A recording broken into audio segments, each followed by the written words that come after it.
প্রকৃতির উপরে কারোই হাত নেই। এটা মানে আমাদের যদি হাত থাকতো তাহলে আমরা হয়তো ওইভাবেই খেলাগুলি এনশিওর করতাম। বাট আনফরচুনেটলি এই রেইনি সিজনে খেলা শুরু হয়েছে, এটা জানেন, বিভিন্ন চড়াই উতরাই করে বিভিন্ন সমস্যার কারণে ক্লাবগুলিও খেলতে মানে মানে অস্বীকৃতি জানিয়েছিল। তো এখন ধরেন সবাই আসছে, সব ক্লাবগুলি আসছে খেলতে, এটা হলো বড় কথা। এবং এই খেলাগুলি যাতে কোনো ইন্টারাপ্ট না হয় সেজন্য আমরা রিজার্ভ ডেও রেখেছি। যদি কোনো কারণে বৃষ্টিতে আজকে খেলা না হয়, কালকে হবে এই খেলাটা। সুতরাং খেলা হবে ইনশাল্লাহ, এটা আমরা আশা করছি। এবং আমাদের এই প্রিমিয়ার ডিভিশন ক্রিকেট লিগ নিয়ে কিন্তু মানে দেখেন, এই প্রিমিয়ার ডিভিশন ক্রিকেট আগে একটাই ছিল কিন্তু, মানে ফার্স্ট ডিভিশন লিগ। তো এটা অনেক আগে থেকে এই যে বাংলাদেশের ক্রিকেটার আজকে এই অবস্থা, এই যে এই অবস্থার পিছনে কিন্তু এই ক্লাবগুলির ভূমিকা অনস্বীকার্য। তারা যেভাবে এক সময় বাংলাদেশের ক্রিকেটটা যেভাবে চলছে সেটা হলো একটি ক্লাবের খেলোয়াড়, তারাই অফিসিয়াল, তারাই ম্যানেজার, তারাই ইনভেস্টর, এরকম ছিল এক সময়। এবং এটার থেকে আস্তে আস্তে আস্তে আস্তে আমাদের এই পর্যায়ে এসছে। সুতরাং এই খেলাটা না হওয়া বাংলাদেশের ক্রিকেটের জন্য একটি লজ্জাকর বিষয় হয়ে যেত। কিন্তু আলহামদুলিল্লাহ আমরা, যেটা একটু দেরিতে হলো, আমরা শুরু করেছি। আমাদের 2 মাস, মানে 2-3 মাস দেরি হয়ে গেছে এই লিগটা শুরু করতে। বাট ফরচুনেটলি আমরা শুরু করতে পারছি, এটা হলো বড় কথা। এই ম্যাচের উদ্বোধন, এটা তো পুরো টুর্নামেন্টের উদ্বোধন। টুর্নামেন্টের আসলে এটা একটু প্রবলেম হয়েছে, এখানে আউটফিল্ডে একটু ভিজা ছিল। তো আমরা চেয়েছিলাম যে খেলার ঠিক পূর্ব মুহূর্তে আমরা এটা শুরু করব, সেই জন্য একটু দেরি হয়ে গেছে। বাট আলহামদুলিল্লাহ এখান থেকে আমরা উদ্বোধনটা শুরু করলাম আর কি। প্রতিমন্ত্রী আমিনুল হক এবং বিসিবি সভাপতি তামিম ইকবাল দুজনেরই এখানে থাকার কথা ছিল। হ্যাঁ, দুইজনে। তামিম ইকবাল আসতেছে, তামিম ইকবাল মনে হয় হয়তো 11টার দিকে চলে আসবে এখানে। আর প্রতিমন্ত্রী তার একটা বাইরে, ঢাকার বাইরে একটা অ্যাসাইনমেন্ট আছে, সেটা চেষ্টা করেছিল এখানে রাখার জন্য। বাট ওখানে এমন ইম্পর্টেন্ট আরো 2-3টি জায়গায় প্রোগ্রাম আছে, সেই জন্য সে এটা ইগনোর বাট করেছে আর কি। বিসিবি সভাপতি তো আসলে এটা উদ্বোধন করার কথা ছিল।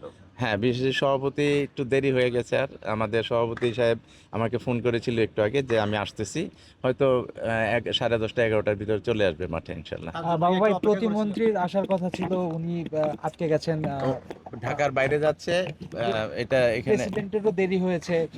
শুরুটাই একটু মিসম্যানেজমেন্ট হয়ে গেল কিনা? না, এটা আমি বলবো না, কারণ জানেন বৃষ্টিতে বা আউটফিল্ড মানে একটু মানে খেলার উপযোগী ছিল দেখেই কিন্তু আজকে একটু ডিলে হয়েছে।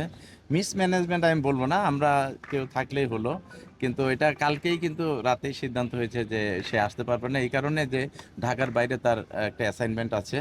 এটা সকালে অনেক ভোরে রওনা দিয়েছে, ঢাকার বাইরে চলে গেছে অলরেডি। বিসিবি প্রেসিডেন্টের জন্য তো অপেক্ষা করেছিলেন এতক্ষণ। না, আসবে ইনশাল্লাহ, আসুক, অসুবিধা নেই, মাঠে থাকবে ইনশাল্লাহ। ভাই, সকাল থেকে তো বৃষ্টি হয়নি, বা একটু হালকা হালকা রোদও আসছে, এরপরও মাঠ এখনো প্রস্তুত হয়নি।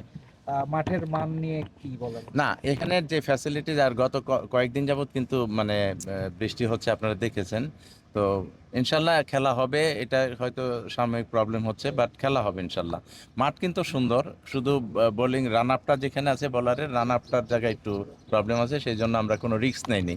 কারণ আমাদের এখানে যারা খেলছে সবাই কিন্তু জাতীয় দলের অনেক খেলোয়াড় আছে, এবং তাদের ব্যাপারে কোনো রিস্ক নেওয়া আমাদের ঠিক হবে না। সুতরাং আমরা এই রিস্কটা নেইনি। হয়তো মানে অনেক আগে আমরা দেখতাম যে এরকম এই এই এই অবস্থায় খেলাটা কোনো ব্যাপার ছিল না, কিন্তু আমরা খেলোয়াড়দের ব্যাপারে মানে অনেকে মানে রিস্কটা নেওয়ার আমরা সমীচীন মনে করছি না, বিধায় কিন্তু একটু ডিলে করছি। অবশ্যই চ্যালেঞ্জ, সেই চ্যালেঞ্জটা আমরা গ্রহণ করেছি ইনশাল্লাহ।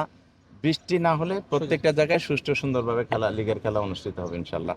সব মাঠে আমরা পর্যাপ্ত ফ্যাসিলিটিস দিয়েছি, যা যা দরকার মাঠে সবকিছু এনশিওর করেছি। তো ভাই, আগে তো আমরা শুনতাম যে কমিটির টিম কিংবা আম্পায়ারিং সহ নানান বিষয় নিয়ে পক্ষপাতিত্বের অভিযোগ ছিল। এবার কি আপনারা এটা মুক্ত থাকতে পারবেন?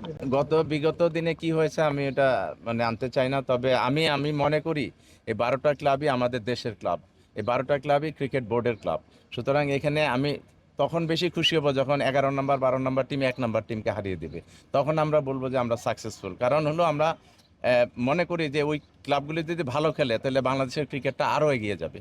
কারণ champion team, runners up team বা টপ লেভেলের টিমগুলি যেভাবে মানে টিম করে প্লেয়ারদের নিয়ে, ভালো ভালো খেলোয়াড়দের নিয়ে, ওই রকম কিন্তু ওই 8 নম্বর 10 নম্বর টিম করে না। সুতরাং তারা যদি ভালো করে আমরা সবচেয়ে বেশি খুশি হব। এবং এখানে আম্পায়ারিংয়ের ক্ষেত্রে আমি বলে দিই, আগে কি হয়েছে জানি না, তবে এখন কোনো ধরনের অভিযোগ আপনি পাবেন না, নিশ্চিন্ত, এটা আমি শতভাগ মানে গ্যারান্টি দিতে পারি। কারণ আম্পায়ারিংটা এমন একটা জিনিস যেটা আম্পায়ার বা বিচারক যে হয় সেটা কিন্তু আল্লাহর তরফ থেকে আসে, সে কিন্তু এখন বিচারক। সুতরাং সে জেনে শুনে কোনো মানে অবৈধ বা কোনো অনৈতিক সিদ্ধান্ত দিবে না, এটা আমাদের দৃঢ় বিশ্বাস এবং সেইভাবেই কিন্তু মেসেজ দেওয়া আছে সব ক্লাবগুলি আমাদের। আমরা চাই ক্রিকেটের অগ্রগতি, ক্রিকেট যাতে আরও এগিয়ে যায়, সেটা এগিয়ে নেওয়ার ক্ষেত্রে কিন্তু এই যে মাঠে খেলাগুলি যাতে ফেয়ার হয়, সুন্দর হয়, আকর্ষণীয় হয়, সেটার ব্যবস্থা আমরা করবো ইনশাল্লাহ। ইনশাল্লাহ প্রকৃতির উপরে কারো হাত নেই, তারপরে আমরা চেষ্টা করে যাব যাতে সুষ্ঠু ও সুন্দরভাবে লিগের খেলাগুলি শেষ হয়। বাবা, একটা ওপেন সেক্টর ছিল বাংলাদেশের ক্রিকেট অঙ্গনে, যে একটা সময় আবাহনী অনেক সুবিধা পেত, অভিযোগ ছিল বা কানাঘুষা ছিল। গত কয়েক বছরে কিছুটা হলো আম্পায়ারিং এর মান বেড়েছে। আগে কমিটির টিম ছিল আবাহনী, এখন কি কোনো কমিটির টিম আছে নাকি? এটা আমি সিসিডিএম এর প্রথম মিটিংয়ে আমি এই কথাটা আমি বলেছি যে আমাদের এখানে কারো কোনো চয়েস নেই, সবগুলি টিম হলো বাংলাদেশের টিম, সবগুলি টিম ক্রিকেট বোর্ডের টিম। সুতরাং এখানে আবাহনীকে, মোহামেডানকে এটা না, এটা আমাদের টিমগুলি সব আমাদের। এটা কিন্তু প্রমাণিত হয়েছে, সবাই আমাদের সাথে সবসময় ছিল, এখনো আছে। এখানে কাউকে হেয় করা, কারো এটা ওই দলের, এই দলের, ওই ব্যক্তির, এই ব্যক্তির, এই কনসেপ্ট থেকে আমরা দূরে সরে এসেছি আলহামদুলিল্লাহ। আমরা আমাদের ক্লাবগুলিকে আরও যাতে এই খেলোয়াড়রা আরও ভালো খেলে এবং একটা ভালো পরিবেশে খেলা অনুষ্ঠিত হয়, সেটার এনশিওর আমরা করবো ইনশাল্লাহ।